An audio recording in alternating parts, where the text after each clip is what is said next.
Hey guys, so today we have a lesson and it's called Are You Salty? Are you God's type of salty or are you the world's type of salty? So I'm gonna get a little textbook on you.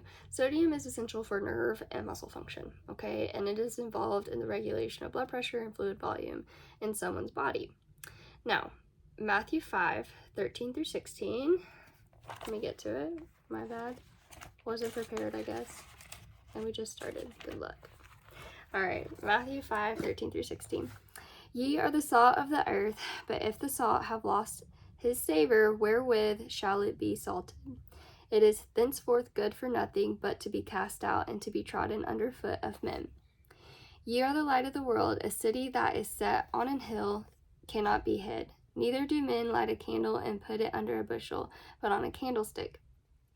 And it giveth light unto all that are in the house. Let your light so shine before men that they may see your good works and glorify your Father which is in heaven. Okay, so salt was very important and valuable for Roman soldiers. They were sometimes actually paid in salt because, just like for us today, it enhanced flavor, provided protection, and it made a path because it was used for flavoring foods, preserving foods, and clearing roads for snow. Same for today.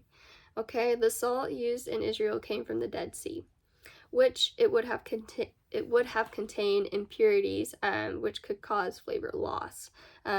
So God described his followers and believers today as salt and light. Let's see. Whoops. Sorry.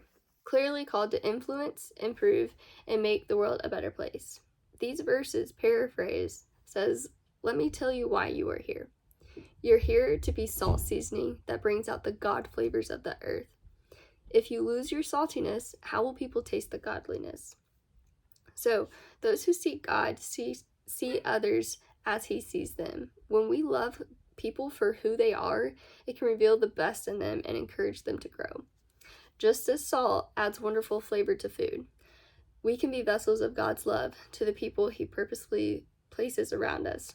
Salt draws out the good flavors subtly hidden in the food and preserves what would otherwise spoil, as do those who claim to be children of God. If you don't know how to be the salt and the light, look at the beatitudes that are in the previous verses here.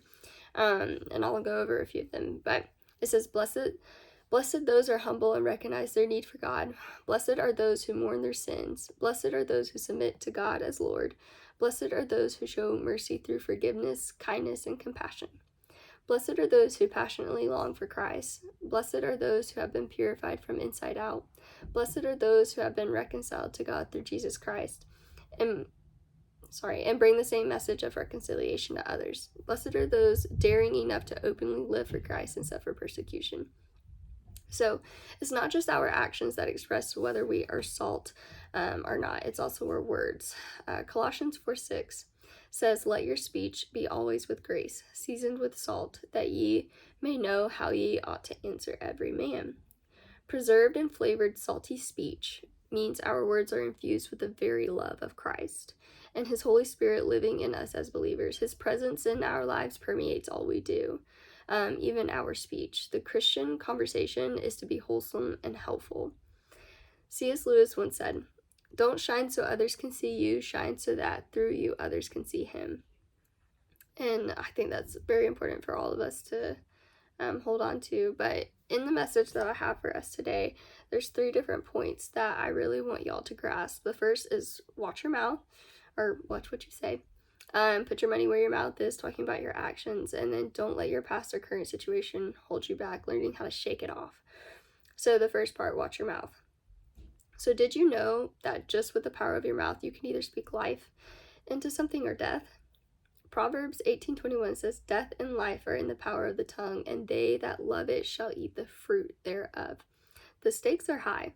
Your words can either speak life or your words can speak death. Our tongues can build others up or they can tear them down. And it just takes a snap of a finger. Proverbs 18:4 says, "The words of man's mouth are as deep waters, and the wellspring of wisdom as a flowing brook." In other words, your words can be life-giving water, and words full of true wisdom are refreshing. Proverbs 16:24. A wholesome tongue is a tree of life, but perverseness therein is a breach in spirit. So gentle words can bring life and wealth, but a deceitful tongue crushes the spirit. So you not only can speak life or death into people, but also in yourself, in your situation, in your season, or in your surroundings.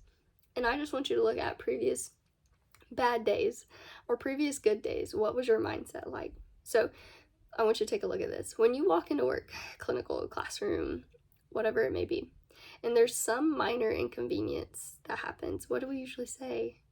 Today's going to be a bad day. Once you plant that seed, it grows. And as the roots settle, they start to suck out all the nutrients, the good that was in your soul, and we let it. So then our focus is no longer the good. We become hyper aware of all the bad happening that day. So now vice versa, we walk in and say it's going to be a good day. Yeah, we still have bumps. Yeah, we still have difficulties, but I'm not hyper aware of the bad. I'm hyper aware of all the good happening, and I'm rejoicing in that. When we say we can't do something, when we say we're not enough for someone or something, when we say we are unworthy, when we say I'm not going to make it, I'm not going to pass, and let me tell you, I have had all these phrases go through my head. Honestly, within this week, okay? So we place that doubt in our minds, and guess what?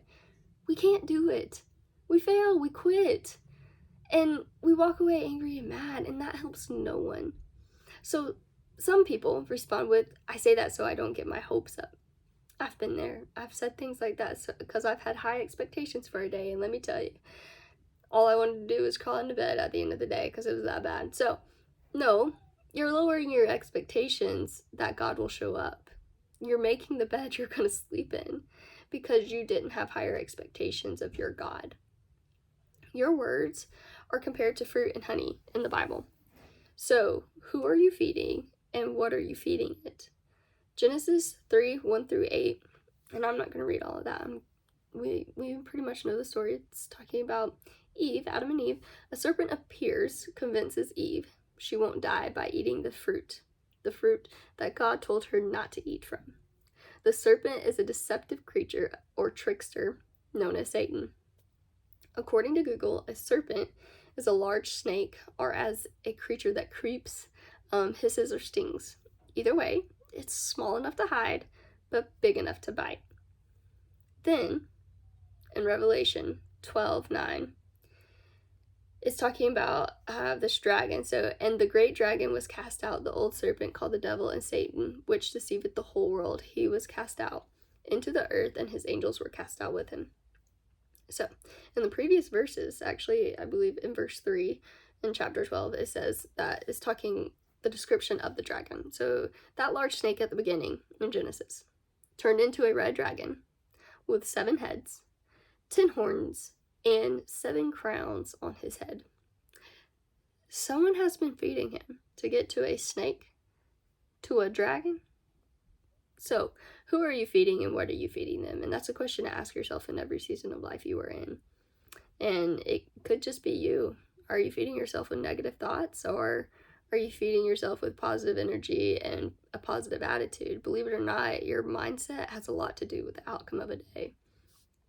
So the second part of all this, put your money where your mouth is. This phrase means to take some action in order to do or support something that one has already been talking about. Just like our words have power and meaning, so do our actions. Our actions are the manifestations of what is on the inside of us, which means that our actions reveal what is true about us, what we believe, who we serve, and who we love. So what we truly believe, James 2:17-18 says, even so faith, if it hath not works, is dead, being alone. A man may say, thou hast faith, and I have works. Show me thy faith without thy works, and I will shew these my faith by my works. So, who we truly serve. Luke 16:13. And actually, I'm going to try and look this one up because I didn't write it down. My bad. What did I say? Luke 16.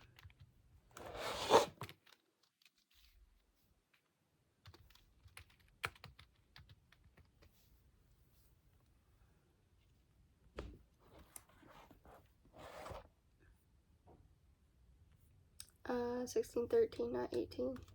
18's talking about a wife, if you want to know. But we don't need a wife right now. So, no servant can serve two masters, for either he will hate the one and love the other, or else he will hold to the one and despise the other. Ye cannot serve God and mammon. So, that's the serve one, and then who we truly love. 1 John 5, 3 through 4. For this is the love of God, that we keep his commandments, and his commandments are not grievous, for whatsoever is born of God overcometh the world. And this is the victory that overcometh the world, even our faith. If we are to be salt and light of the earth, all three of these, what we believe, who we serve, and who we love, it all must point to God. And this should also be a reflection of how we live and our relationships with friends and family. We should always back what we say with our actions. It shows the people around us that we are committed to our faith, committed to pouring into them, and we're committed to loving them. And there's been many people that don't do that. And even myself included, I sometimes don't back up what I'm saying. I talk real big, but I really shouldn't. The third part, shake it off, Acts 28. This is a really, really good book, and I suggest that if you have time to please go read it. I won't be reading all of it. I'm actually just going to give a brief summary of all of it. But this story, it's about Paul, who is trying his best to get to Rome, and he ends up on this island called Malta.